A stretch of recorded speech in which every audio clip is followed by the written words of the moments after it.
903 3 CPS energy equipment located outside of building. The pad mount switchgear and pad mount transformer shall be furnished and installed by CPS Energy outdoors on a common concrete slab. Customer shall be responsible for the cost of the pad mount switchgear and for furnishing and installing the common concrete slab to meet CPS Energy specifications. A set of single-phase switches in the pad mount switchgear will feed the 3 individual phases that will serve the ORD transformers located in the transformer rooms throughout the building. The 3-phase pad mount switchgear and the 3-phase pad mount transformer will each be fed from a separate primary riser or source. 903 4 service lateral from transformer to customer-owned service equipment to supply house loads. Customer will be responsible for furnishing and installing the service lateral and conduit, from pad mount transformer to customer-owned service equipment inside or outside of building. Service lateral shall be sized and installed in accordance with NEC and other applicable codes. Note: where the service lateral is to be installed to service equipment located indoors, conductors shall be installed in a manner that will render them outside of the building and shall terminate immediately upon entering an electrical room approved by CPS Energy. Refer to definition of conductors outside of building. A. Customer-owned service equipment. Customer shall be responsible for furnishing and installing service equipment at a readily accessible location inside or outside of building for termination of the service lateral. Customer shall coordinate with the CPS Energy customer service representative for location of service equipment. Service equipment shall be sized and installed in accordance with NEC and other applicable codes. B. Metering for house loads. House loads shall be metered separately and such metering equipment shall be at a location approved by CPS Energy either at the CPS Energy transformer or at customer's service equipment location. Customer shall be responsible for coordinating with the CPS Energy customer service representative on location and for installation of metering equipment. 903 5 primary voltage circuits supplying transformer rooms. Each primary voltage circuit from CPS Energy's pad mount switchgear shall be installed in a raceway, approved by CPS Energy to the transformer rooms. CPS Energy will furnish, install, and maintain the primary voltage conductors to the transformer rooms. Each room will be served from one phase and the neutral of the 3-phase system by use of radial feed primary cable runs. 903 6 raceways to transformer rooms. Customer shall furnish, install, and maintain the riser raceways for enclosing the CPS Energy primary voltage conductors between transformer rooms. A. Approved type. Each raceway for primary voltage conductors and grounding conductors shall be rigid metal conduit, RMC, intermediate metal conduit, IMC, rigid polyvinyl chloride conduit, PVC, Schedule 40 or Schedule 80 rated for 90 degrees Celsius. B. Number of conduits. A separate conduit shall be installed for each phase of the primary voltage conductors. A 4th conduit shall be installed for CPS Energy's grounding conductors. C. Size. Conduit size shall be 4 inches for primary voltage conductors and shall have not less than 36-inch radius bends and no more than 270 degrees of bends total. The 4th conduit used for CPS Energy's grounding conductors shall be a minimum of 2 inches. D. Installation. Conduits shall be installed in a manner that will render them outside of building. Refer to definition of conductors considered outside of building. Exception 1.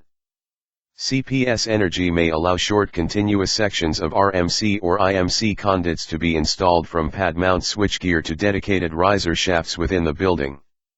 Exception 2. Where conduits are inside of transformer rooms.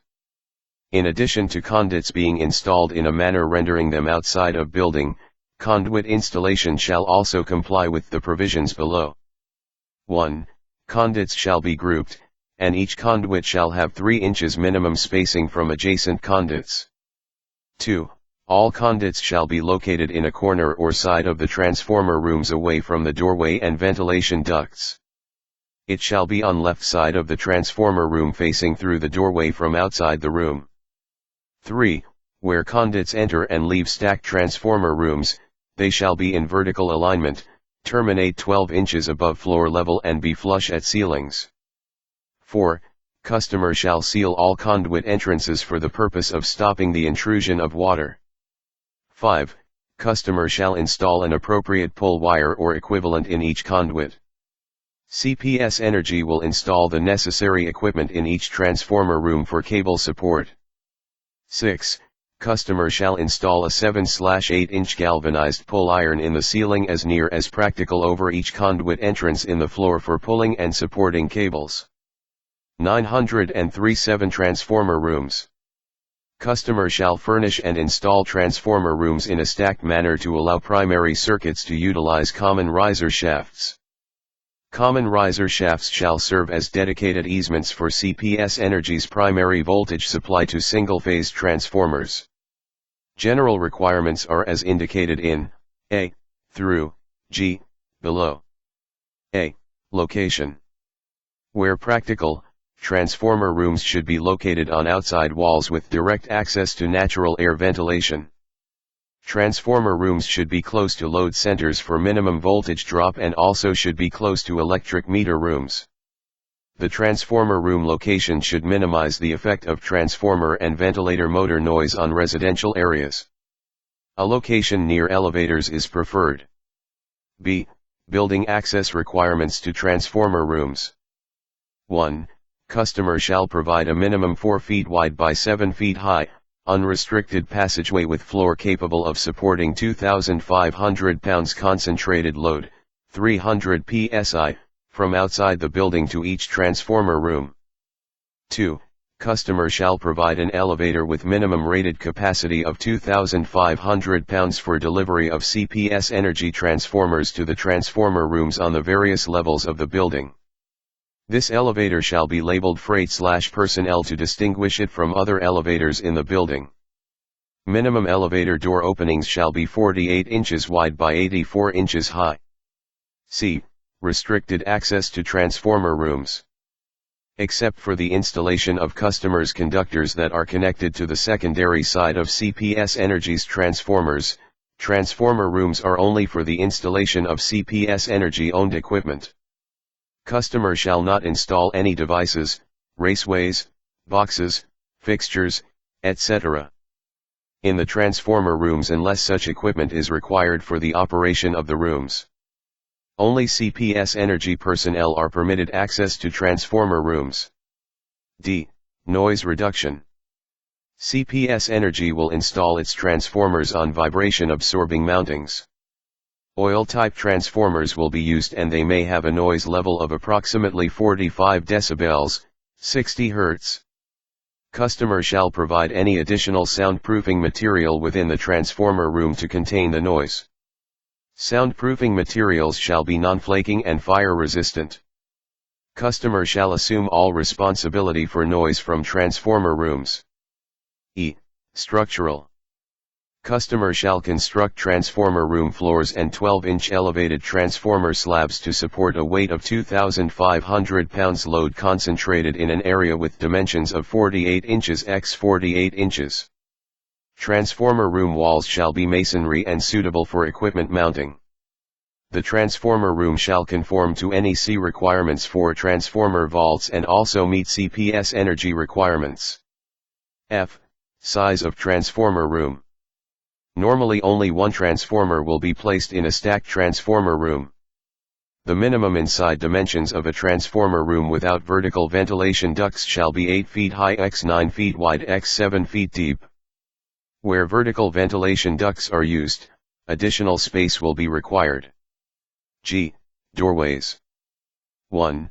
Minimum door opening shall be 4 feet wide x 7 feet high. 2.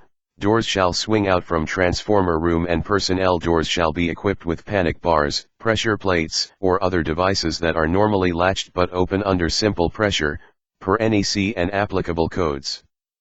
If double doors are used, the second door shall be fitted with surface bolts inside at top and bottom. 3.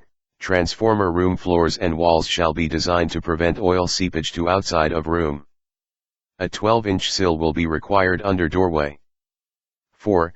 Doors that are tight-fitting, no louvers, and have a fire rating as required by NEC shall be installed. Door hinges shall have non-removable pins.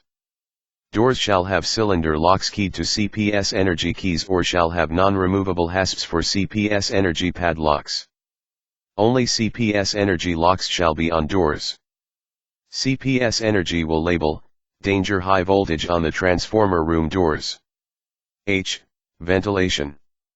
Transformer rooms shall be supplied with ventilation in accordance with the specific requirements outlined in 1, and 2, below.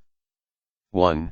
Where practicable, at least one wall of transformer room should be located on an outside building wall. Such transformer rooms shall have one opening through the outside wall for natural air ventilation and another for exhaust, fitted with approved louvers. Where practical, cross ventilation should be used and comply with the following provisions. A. The openings should be 20 inches in diameter. B. The lower opening shall be 12 inches from floor. C. Upper ventilator to exhaust to outside air and be 6 inches below ceiling. D.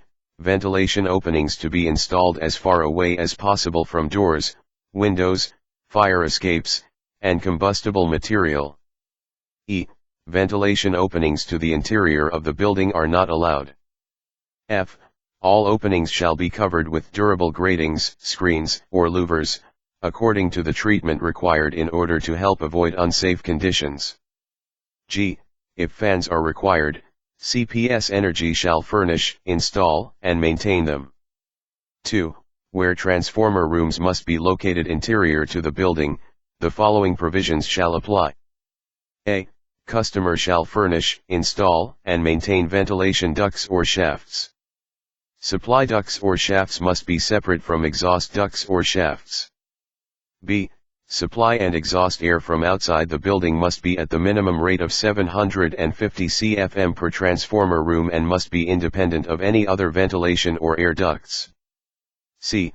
Ventilation openings to the interior of the building are not allowed. D. In transformer rooms, intake openings shall be located 12 inches from floor and exhaust openings 6 inches from ceiling. E. Each duct opening, except those on outside walls, shall be provided with automatic closing dampers of not less than number 10 message steel that operate in response to temperatures in excess of 130 degrees Celsius. F. All openings shall be covered with durable corrosion-resistant screens or gratings. G. The dimensions of the ducts or shafts shall be such that each transformer room will be provided with 750 CFM by natural air ventilation. H. Exhaust fans, if required in the transformer rooms, will be installed and maintained by CPS Energy. All ducts or shafts shall be constructed of non-inflammable material. I. Air from air conditioning systems shall not be used for transformer room ventilation.